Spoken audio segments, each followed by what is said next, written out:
Hey everyone, welcome back. Today, we're tackling something super useful: how to check continuity in 2025.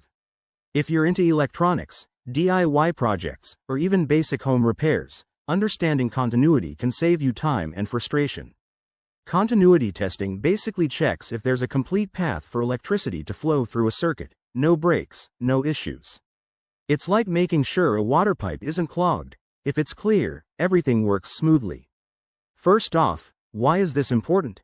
In 2025, with all the smart devices and advanced tech around us, faulty wiring can lead to malfunctions or even safety hazards.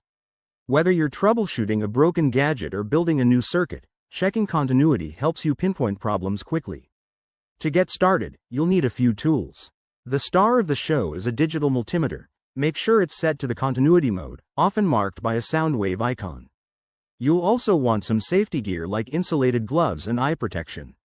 Always work in a well-ventilated area and double-check that your circuit is powered off to avoid shocks.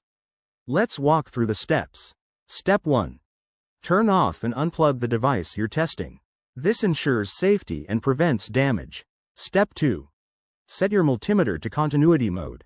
Most modern multimeters in 2025 have auto ranging, so it'll adjust automatically. Step 3.